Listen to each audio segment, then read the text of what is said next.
안녕하세요. 무설당입니다. 무설당의 참나 공부방에 오신 것을 환영합니다. 대부분의 사람들은 불교에서 윤회를 말하는 것은 건선징악 차원의 방편쯤으로 이해할 뿐 윤회가 정말로 있다고 믿는 사람은 거의 없을 것입니다. 하지만 현대에 들어와서 서양에서 심리학과, 정신의학과, 심령과학 등에서 과학적 방법으로 연구한 결과 윤회가 있다는 것이 분명하게 밝혀졌습니다. 그래서 이제는 윤회가 특정 종교에서 권선징악 차원에서 주장하는 것이라고 치부할 수는 없게 되었습니다. 이렇게 윤회가 있음이 분명하게 밝혀진 지금 우리는 이것을 어떻게 받아들여야 할까요?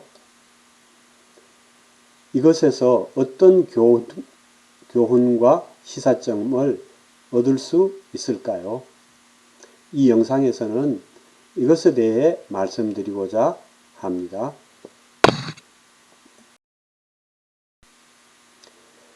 사람들은 죽음으로 모든 것이 끝난다고 생각합니다.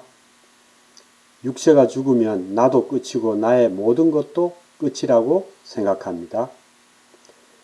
그러나 윤회가 있다는 사실은 사람들의 그러한 생각이 오류임을 말해줍니다. 윤회가 있다는 것은 다시 태어난다는 것이므로 죽음으로 끝이 아니기 때문입니다. 그래서 윤회는 우리로 하여금 삶과 죽음을 다시 바라보게 합니다. 사람들은 죽음으로 모든 것이 끝난다고 생각하기 때문에 죽음을 두려워하기도 하고 허무주의에 빠지기도 하고 인륜의 길을 포기하기도 하고 악한 길을 가기도 합니다. 심지어는 현실로부터의 도피의 수단으로 죽음을 택하기도 합니다. 그러나 현실로부터 도피하기 위해 죽음을 택한다고 해서 끝나는 것이 아니라 그것은 오히려 더 큰 고통스러운 또 다른 삶을 낳는 원인이 될 뿐입니다. 죽음으로 모든 것이 끝난다고 생각하고 인륜의 길을 포기하고 막행막식하는 것 역시 또 다른 고통스러운 삶을 낳는 원인이 될 뿐입니다. 죽음이 끝이 아니므로 이 삶이 무의미하다고 허무주의에 빠질 필요도 없습니다. 오히려 이 삶은 자신의 내적 성장과 영적 진화의 기회이므로 이 삶을 긍정하고 이 삶을 적극적으로 사는 것이 현명합니다. 죽음을 두려워할 필요도 없습니다. 죽음은 윤회를 통해서 자신의 내적 성장과 영적 진화를 할 수 있는 또 다른 기회를 제공하는 또 다른 시작이기 때문입니다.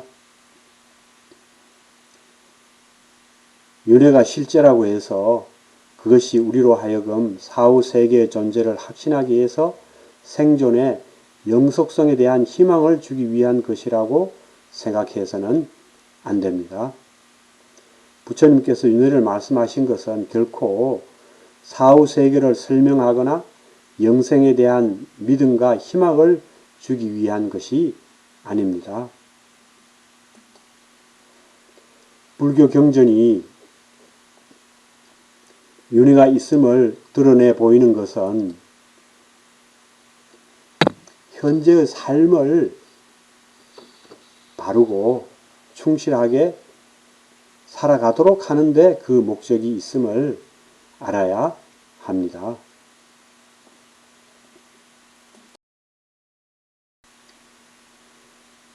현재의 우리의 모습은 우연히 주어지는 것이 아닙니다. 법화경을 보면 부처님께서 윤회의 원리를 축약해서 말씀하신 유명한 구절이 있습니다. 욕지 전생사 금생수자 신이라. 욕지 내생사 금생작자 신이라. 즉 전생의 일을 알고자 하느냐, 금생에서 받는 것이 그것이다. 내생의 일을 알고자 하느냐, 금생에서 짓는 것이 바로 그것이다. 욕지 전생사 금생 수자시, 즉 자신의 전생의 일을 알고 싶으면 금생에서 자신이 지금 받고 있는 것을 보면 된다는 말은 현생에서의 자신의 몸과 마음, 그리고 인간관계를 비롯해서 일체의 여건들이 전생업의 결과로 주어진 것이라는 의미입니다. 따라서 현재 처한 상황이 좋으면 전생에서 그만큼 선행을 많이 베풀고 공덕도 많이 쌓은 결과이고, 그렇지 않고 고달프고 힘든 삶이면 전생에서 선행도 별로 베풀지도 않고 공덕도 별로 쌓지도 않았다는 것을 보여주는 것이라고 할 수 있습니다.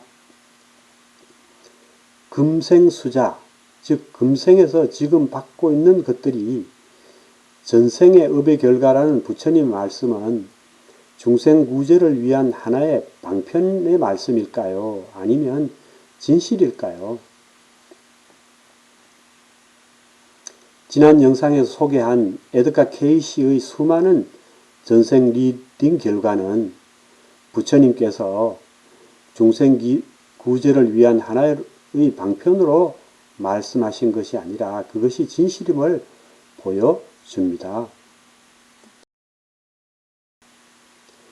케이시의 전생 리딩을 보면 사람들의 신체적 결함이나 불치병 등이 전생업에 따른 결과임을 보여주는 사례들이 많이 있습니다.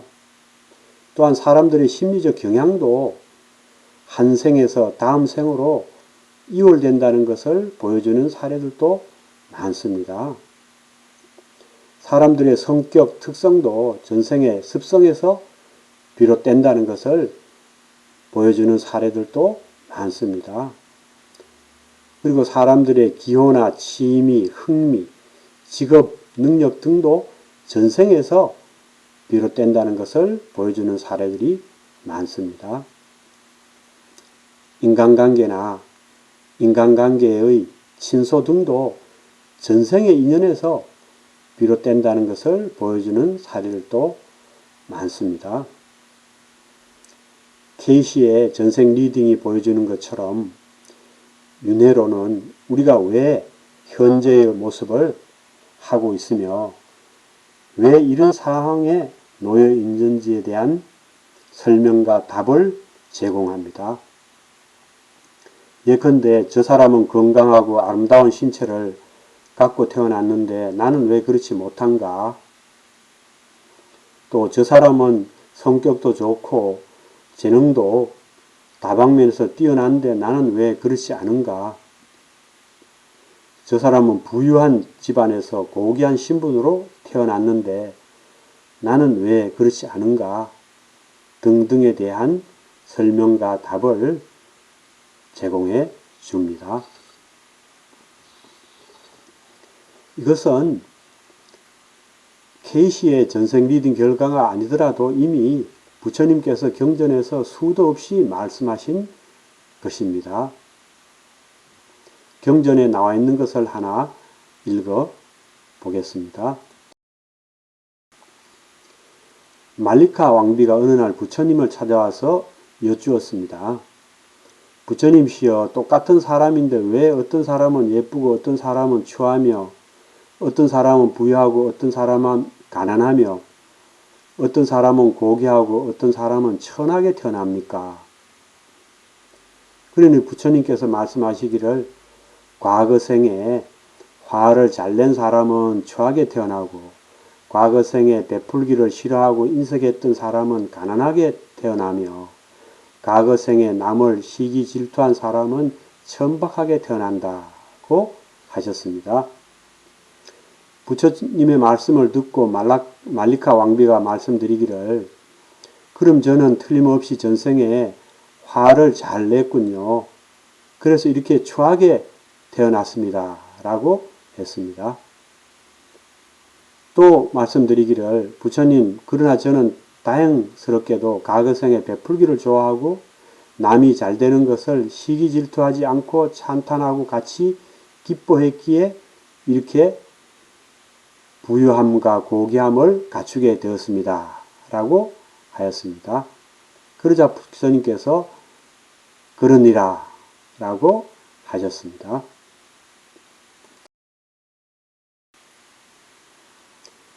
윤회와 업에 의한 결정론적 입장이 강한 힌두교에서는 인생 문제의 거의 모든 것을 윤회와 업으로 설명합니다.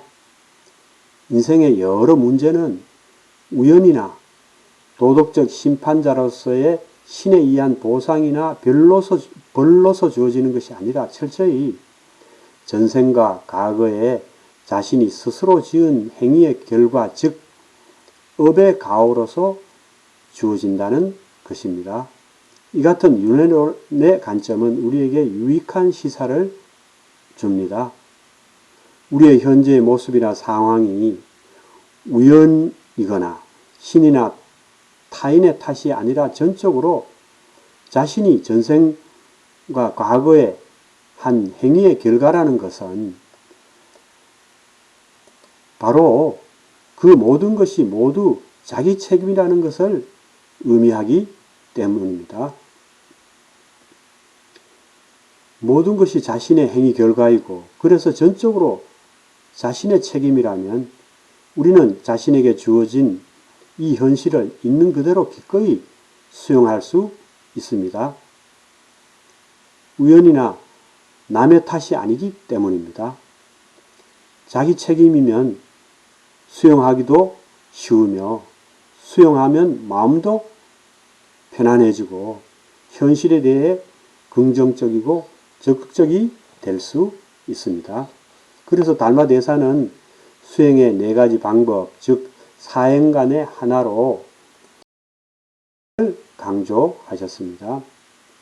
보언행위란 자신의 현재의 모습이나 상황을 내가 전생에서 무수겁을 살면서 수많은 증오와 원한을 일으켜서 다른 사람을 해롭게 함이 끝이 없었으니 비록 현생에서는 범하지 않았지만 내가 지은 숙명이고 악업의 가보가 무르익어서 나타난 것이니 기꺼이 참고 받아들여야 한다 라고 생각하고 수용하는 것입니다.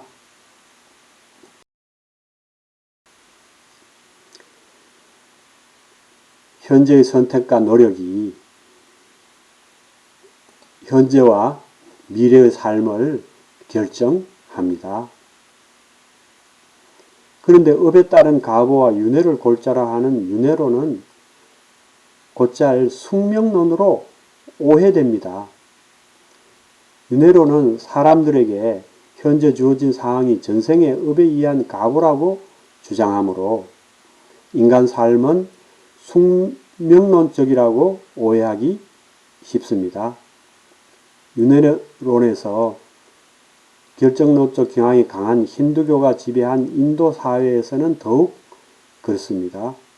실제로 힌두교의 까르마, 윤회 이론은 인도에서 불평등한 사회 경제적 구조를 합리화하는 도구로 악용되어 온 것도 사실입니다.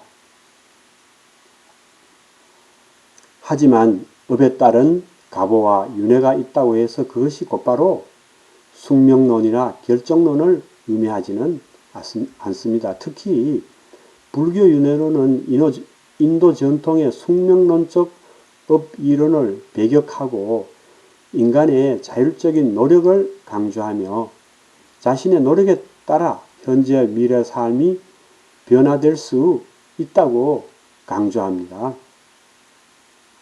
불교의 윤회론은 인간의 자유의지를 인정하고 그것의 중요성을 강조합니다. 앞에서 인용한 법화경 9절의 뒷부분이 이것을 뒷받침하고 있습니다.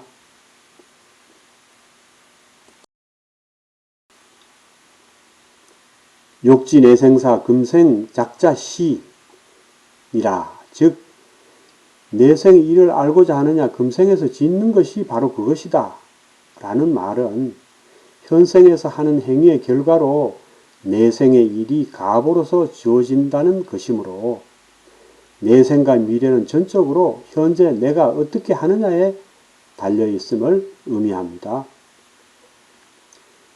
불교 경전에서 선행을 하면 천상에서 태어나고 악행을 많이 하면 지옥에 태어나며 개같이 살면 개가 되고 소같이 살면 소가 된다고 말하고 있는데 이것은 결국 천상에 가느냐 지옥에 가느냐 개가 되느냐 소가 되느냐가 전적으로 자신이 어떤 선택을 하고 어떤 노력을 하느냐에 달려있다는 것이므로 결국 인간의 운명은 자기 자신의 의지와 노력에 따라 충분히 변화될 수 있다는 것을 보여줍니다. 케이시의 전생 리딩을 분석한 지니 서미나라 박사도 동일한 결론을 내리고 있습니다. 그는 윤회론의 가장 중요한 특징의 하나가 윤회론이 인간의 자유의지를 확실히 인정한다는 점이라고 결론 짓고 있습니다. 까르마와 한생을 받아들이는 사람들이 흔히 빠지는 잘못이 인생의 모든 일이 미리 정해져 있다고 보는 결정론인데 그것은 그릇된 믿음이라는 것입니다. 이처럼 윤회가 있다는 것은 우리가 숙명론에 빠져서 자신의 처지를 한탄하고 무기력한 삶을 살도록 하는 것이 아니라 오히려 그 반대로 개척론의 관점에서 자신의 미래, 더 나아가 내성을 위해 현재를 보다 적극적이고 긍정적으로 살도록 하는 철학적 기반을 제공합니다. 자기 발전을 위한 현재의 노력은 당연히 그 결과가 미래에 나타나기 마련입니다. 윤회 연구들은 자기 발전을 위한 현재의 노력이 현생의 미래에만 영향을 미치는 것이 아니라 내생에까지 영향을 미친다는 것을 보여줍니다. 사람은 여러 생을 통한 꾸준한 노력으로 보다 성숙한 인격, 보다 유능한 인재로 성장할 수 있습니다.